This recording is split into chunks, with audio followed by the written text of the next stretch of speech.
Vers la relance de la filière cotonnière au Togo, la NSCT, nouvelle société cotonnière du Togo, a à cet effet émis une idée pour motiver davantage les producteurs, c'est-à-dire récompenser les meilleurs du pays.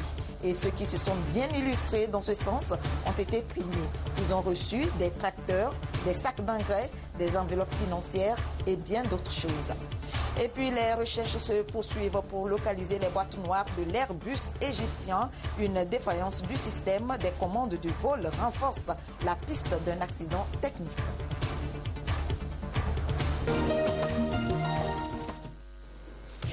Voilà pour les 20h de ce dimanche. Bonsoir, merci de nous rejoindre pour ce nouveau journal. L'agriculture occupe une place de choix dans la relance de la croissance économique au Togo et la filière cotonnière est l'un des secteurs clés dans le processus. Aujourd'hui, les résultats sont là. Les producteurs ont redoublé d'efforts. Le gouvernement, de son côté, a entrepris toute une série de mesures pour redynamiser la filière et répondre aux attentes des cotonculteurs.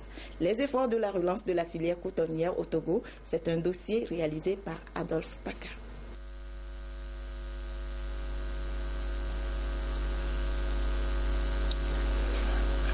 Après une longue période de gloire depuis sa création en 1974, la filière cotonnière au Togo a connu une crise de production dès la campagne 2000-2001. De 100 700 tonnes de fibres à ses débuts, elle a atteint au plus fort de sa production 188 000 tonnes en 1998, avant de connaître une chute de 30 000 tonnes depuis la crise jusqu'à la fin de la décennie. L'État togolais s'est alors engagé à relancer le secteur avec le paiement de la totalité des dettes aux cotonculteurs et aux partenaires de la chaîne de production. Des réformes entreprises dans cette dynamique ont abouti à la création en 2009 de la nouvelle société cotonnière du Togo en remplacement de la Sotoko.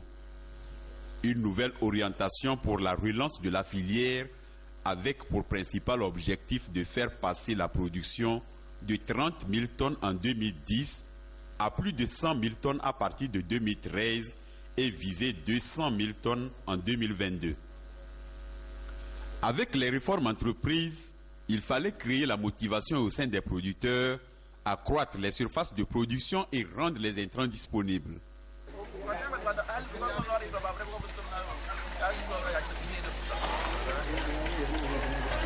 150 kilos. Ici, nous sommes à Samakopé, une zone réputée dans cette culture. C'est la saison de la collecte après les récoltes. 46 000 tonnes en 2012, 69 000 tonnes en 2013 et plus de 100 000 tonnes à la campagne 2014-2015. C'est dire que les résultats augurent un lendemain meilleur pour la filière. Le Togo, petit producteur sur l'échiquier international, pour s'affirmer, mise surtout sur la qualité de son produit. Sur toute la chaîne de production, tout est une priorité dans cette relance. L'État a mis donc les moyens, les paysans sont à l'œuvre, mais tout n'est pas encore gagné. Les techniciens en sont conscients et ils accentuent les coups de conseil avec le groupement. Et pour motiver davantage les producteurs, la NSCT, nouvelle société cotonnière du Togo, a choisi de récompenser les meilleurs du pays. Ils ont reçu des tracteurs, des sacs d'engrais et des enveloppes financières. L'étape de la région centrale avec la marque Bojona. La tournée de remise de récompense aux meilleurs producteurs et groupements de producteurs du coton de la région centrale a été couplée de la sensibilisation des cotonculteurs.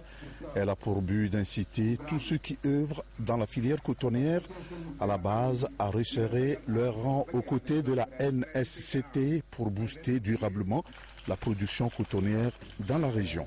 Dans la région centrale, deux grands lauréats ont été distingués.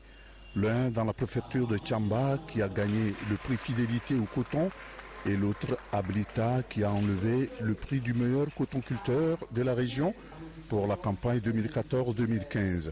Prix composé de tracteurs et d'une somme de 100 000 francs CFA pour chacun de ces lauréats et des attestations de mérite.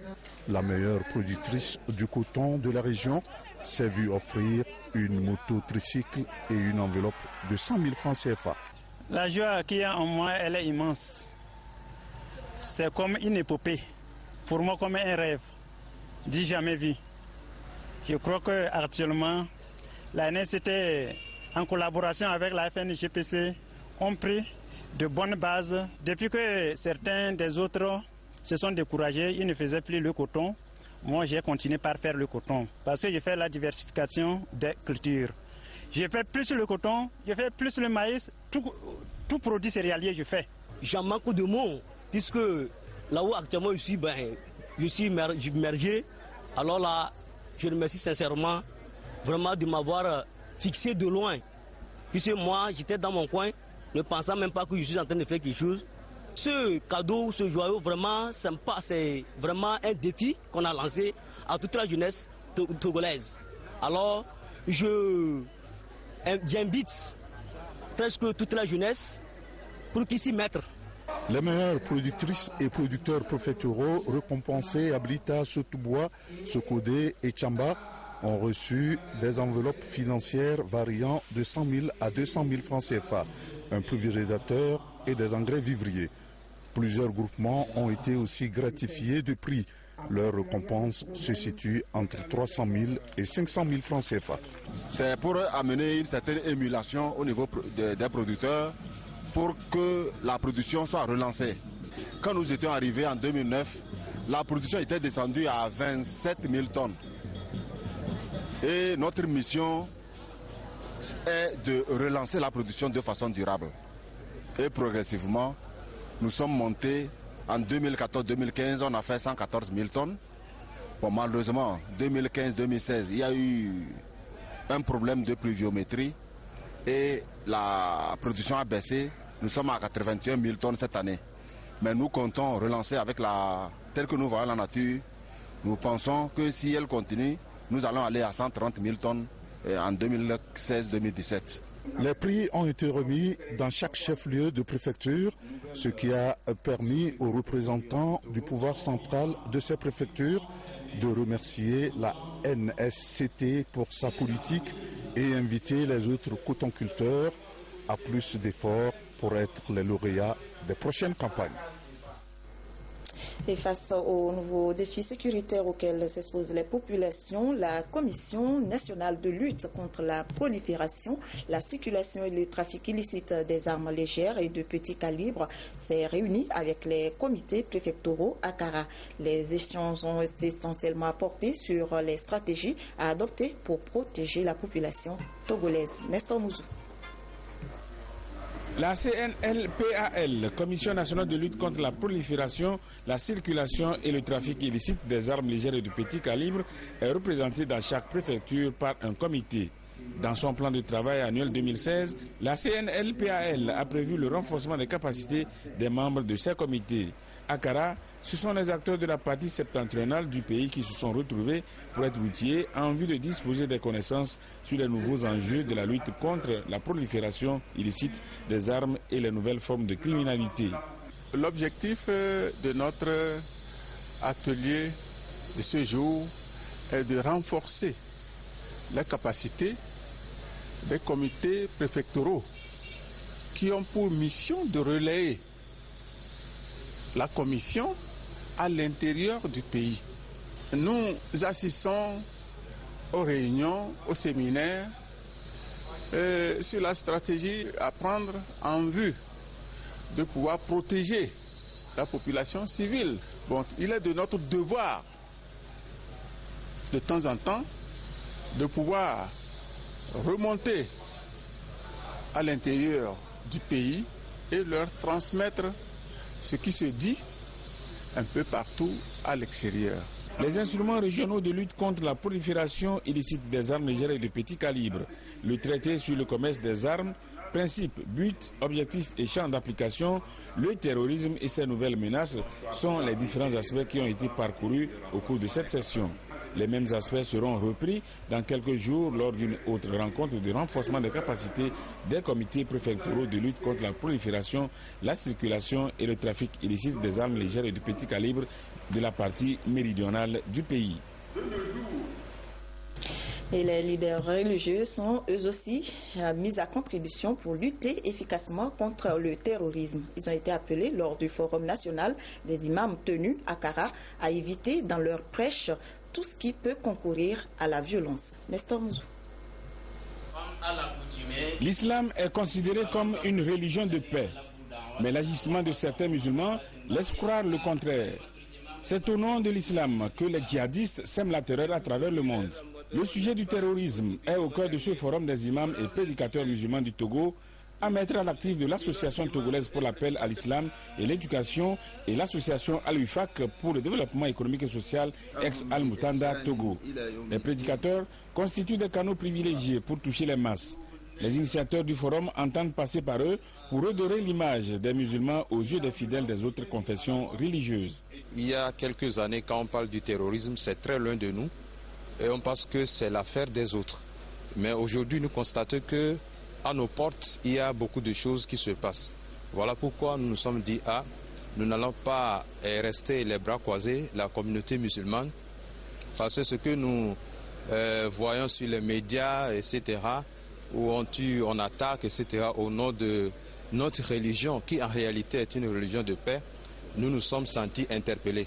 C'est dans ce cadre-là que ce forum est organisé pour sensibiliser, conscientiser, j'allais dire, les imams, les prédicateurs, pour que nous puissions aujourd'hui aussi nous approprier cette lutte contre le terrorisme. Un imam dans sa mosquée qui tient un discours, c'est comme on appuie sur une gâchette, quand la balle part, c'est fini. Donc nous allons devoir revoir le discours, l'éducation. Du plus grand imam au plus petit musulman, le terrorisme n'épargne personne, a souligné le préfet de la COSA à l'ouverture des travaux du forum. Le colonel Hemo Badiba Oubakali a appelé les prédicateurs à être les meilleurs relais de la culture de la tolérance et de la paix dans leurs mosquées et localités. Ce forum des imams du Togo est le 7e du genre. Actualité à l'étranger, plus de 5 millions d'électeurs burkinabés se sont rendus aux urnes ce dimanche pour élire leurs conseillers municipaux. La Convention des organisations de la société civile pour une observation domestique des élections a de son côté animé un point de presse pour dévoiler son dispositif de veille qui va mobiliser 1056 observateurs dans les villes et campagnes du Burkina Faso pour la supervision des élections. À Faso, la CODEL, la Convention des organisations de la société civile pour l'organisation domestique des élections déploie des observateurs. Pour une bonne surveillance de ces élections municipales du dimanche 22 mai 2016, cette coalition d'organisations de la société civile déploie 1056 observateurs sur l'ensemble du territoire. Objectif, participer à la réussite de cette première consultation municipale post-insurrection. Ce serait par équipe de 3 qu'ils seront représentés dans toutes les communes du Burkina Faso. Chaque équipe aura un smartphone et les 2 autres utiliseront leur portable ordinaire. Et nous allons couvrir l'ensemble du territoire de notre pays. Et tout cela suppose des moyens extraordinaires, et sans compter que, comme je l'ai dit, nous n'avons pas chômé. Une fois centralisées dans cette salle à Ouagadougou, les informations seront ensuite analysées, traitées et diffusées sur la plateforme www.burkinavote.com, une plateforme libre d'accès pour les citoyens. Ils ont été formés, encadrés à Ouagadougou et à Bobo-Dioulasso le 12 mai 2016. Il y aura 3 observateurs par commune. Nous gardons la chambre technique, la chambre de veille et la chambre de décision de la situation. Nous n'allons pas faire de comptage parallèle. Nous mettrons cependant l'accent sur les dysfonctionnements, le déroulement du scrutin, le respect du vote, l'atmosphère dans les territoires électoraux. Après avoir contribué avec brio au bon déroulement des élections présidentielles et législatives du 29 novembre 2015, en déployant plus de 3000 observateurs sur le territoire national, c'est sur fond d'espoir qu'elle entend rééditer cet exploit. Il faut rappeler que la CODEL est une coalition d'une trentaine d'organisations de la société civile OSC, née en juillet 2015. En Côte d'Ivoire, un référendum pourrait avoir lieu avant la fin de cette année pour modifier la Constitution après l'annonce par le président Alassane Ouattara. La classe politique est dans l'attente, une décision bien accueillie par certains, mais pour d'autres, c'est que le président Alassane Ouattara veut s'éterniser au pouvoir. Constitution en Côte d'Ivoire. En 2015, le président de la République, Alassane Ouattara, avait annoncé son intention de modifier la constitution du pays pour en retirer les articles confligènes. Il a notamment cité l'article 35 qui stipule que le candidat à la présidence ne doit s'être jamais prévalu d'une autre nationalité et être né de père et de mère eux-mêmes ivoiriens d'origine. Des conditions d'éligibilité jugées draconiennes dans un pays où les étrangers représentent près de 26% de la population. L'article 35 de la Constitution serait l'une des causes de la crise ivoirienne selon certains hommes politiques. Certains partis politiques, dont le Front populaire ivoirien, sont favorables à la révision de la Constitution. Depuis 2013, nous le disons, qu'il faut une révision de la Constitution. Parce qu'une Constitution doit s'adapter à l'évolution du pays et aux réalités des populations.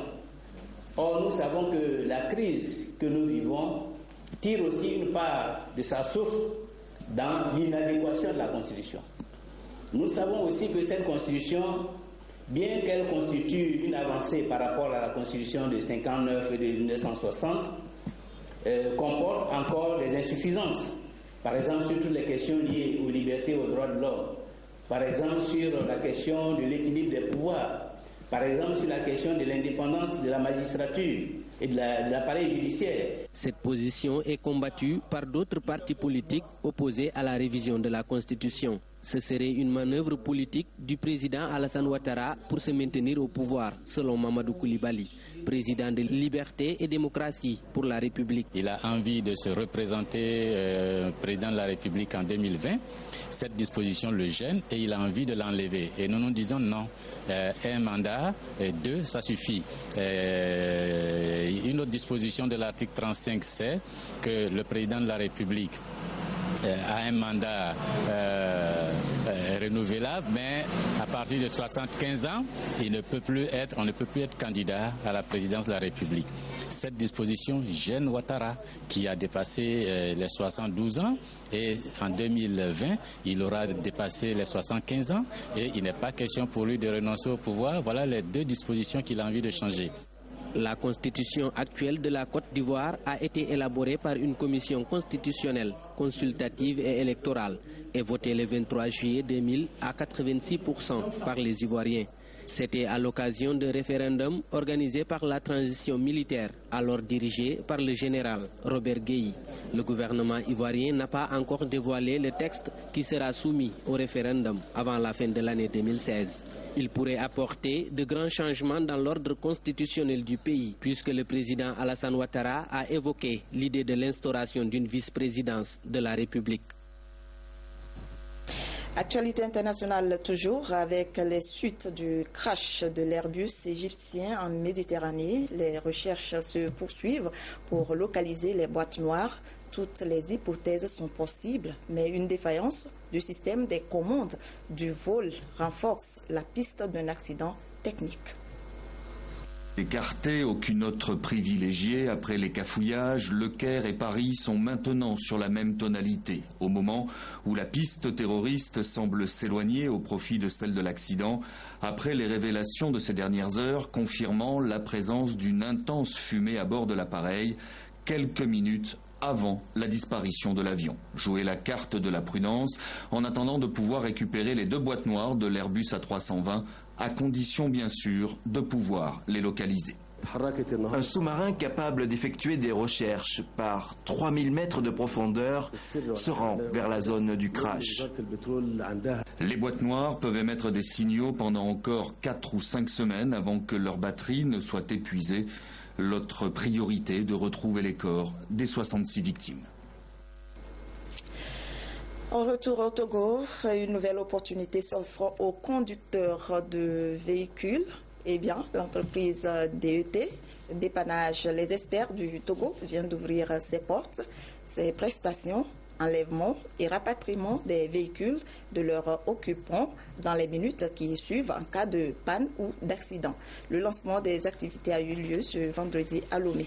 Gérard Lavoudou. Après la phase de lancement le 26 décembre 2014, l'entreprise de dépannage Les Experts du Togo démarre ses activités. Elle s'est dotée de matériel de dernière génération pour répondre efficacement aux besoins des usagers en cas de panne ou d'accident. Domaine d'intervention, assistance, remorquage, prêt au remplacement provisoire de véhicules en cas de sinistre. Ça faisait quand même un bout de temps que je travaillais dans ce métier en Belgique et que j'ai mis ce service pour profiter du système que nous sommes en train de vivre à l'heure actuellement au Togo, c'est-à-dire l'aménagement du territoire, les voies publiques, et c'est un service qui est à tout à fait à ce moment-ci très important pour notre pays. La procédure de dépannage, il faut avoir des matériels pour le faire. On vient de vous démontrer que nous avons des matériels. Et même si votre véhicule est en état de sinistre, on peut les prendre sans avoir abîmé le reste de la voiture. Et c'est une technique que j'ai appris depuis plus de 20 ans. Cette mission d'enlèvement et de rapatriement des véhicules et de leurs occupants dans les minutes qui suivent l'accident ou la panne couvre toute l'étendue du territoire national et la zone CEDEAO, Communauté économique des États de l'Afrique de l'Ouest. Le canton de Bangan, dans la préfecture de Bassar, a un nouveau chef. Gbambe Koucheou a reçu son décret le confirmant dans ses fonctions ce samedi en présence des autorités politiques et traditionnelles. Nestor Mouzou.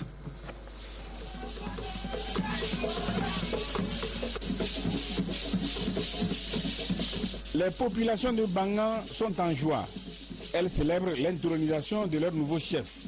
Élu par voie coutumière, Ngambe Makuya Koucheou a vu ce choix entériné par le président de la République qui a pris un décret pour le confirmer.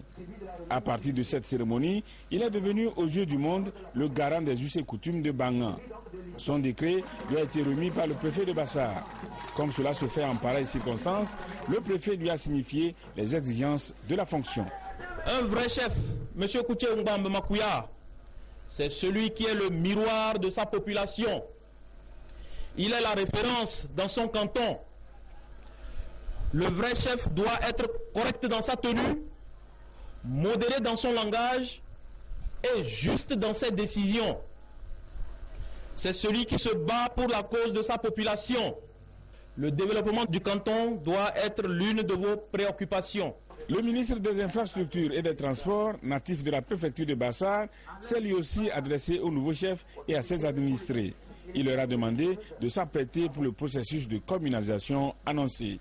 Bientôt, le canton de Bangan va se trouver dans une commune. Ça, c'est la décentralisation. Et la communalisation veut dire, dans le cadre de la décentralisation, que le territoire qui compose la commune est doté d'une personnalité morale pour ce qui concerne les initiatives de développement. Donc, quand le moment viendra, il y aura les élections locales qui vont désigner les maires des différentes communes. Et nous devons contribuer au succès de cette politique de décentralisation initiée par le chef de l'État. Né le 13 octobre 1987, Ngambe Makuya Koucheou devient le deuxième chef dans l'histoire de Bangan. Cette localité a été érigée en canton en 2004 et compte 19 villages. Il est situé à 24 km du chef-lieu de la préfecture de Bassar. Il est limité à l'est par la faune Fazao Malfa Kassa, à l'ouest par le Ghana, au sud par la plaine de Mo et au nord par le canton de Bassar. La journée internationale du musée a été célébrée le 18 mai dernier. Ce patrimoine qui met en exergue la richesse culturelle du pays est considéré comme le parent pauvre dans le processus de développement. Que pensent les populations de ce patrimoine? Quel est le taux de fréquentation du musée national? Des éléments de réponse avec Adolphe Paca.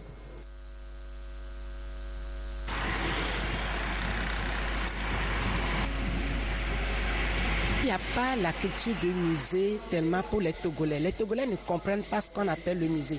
Souvent, ils nous disent si quelque chose est gâté à la maison, envoyez-le au musée. C'est comme un garage. Et pourquoi ce désintérêt du public? Le musée togolais est-il vraiment attrayant?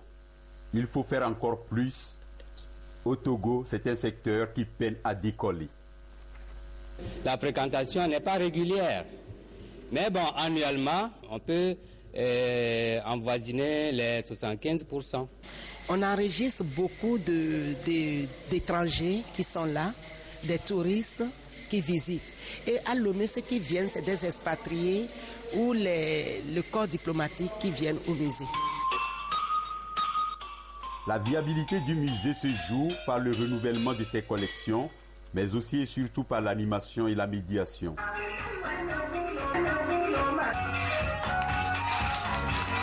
Un peuple sans histoire est un peuple sans âme, dit-on. Un éclat insufflé à ces structures chargées d'histoire les rendrait vivantes et dynamiques pour le tourisme et l'économie, donc un véritable outil de développement. On doit faire beaucoup de médiation, c'est ça qui peut attirer la communauté. Mais on n'a pas d'espace, on n'a pas de place pour faire les médiations. Au niveau les médiations vers le public jeune, vers les adultes, vers les commerçants, vers toute la population togolaise.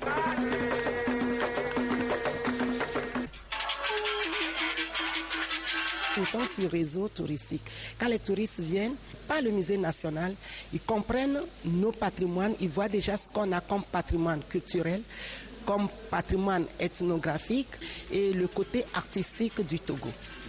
Donc il y a de quoi tout le monde doit réfléchir pour qu'on ait aussi un musée digne d'un musée de la sous-région. Il va falloir prendre le problème à cœur et si rien n'est fait, le musée demeurera toujours le parent pauvre du développement. Voilà, ce sera tout pour ce journal. Retrouvez Prudence Zinsou à 22h30 pour l'édition de nuit. Merci à tous les téléspectateurs qui nous suivent dans la préfecture de Bassar et partout ailleurs sur la télévision togolaise. Je vous souhaite une très belle soirée.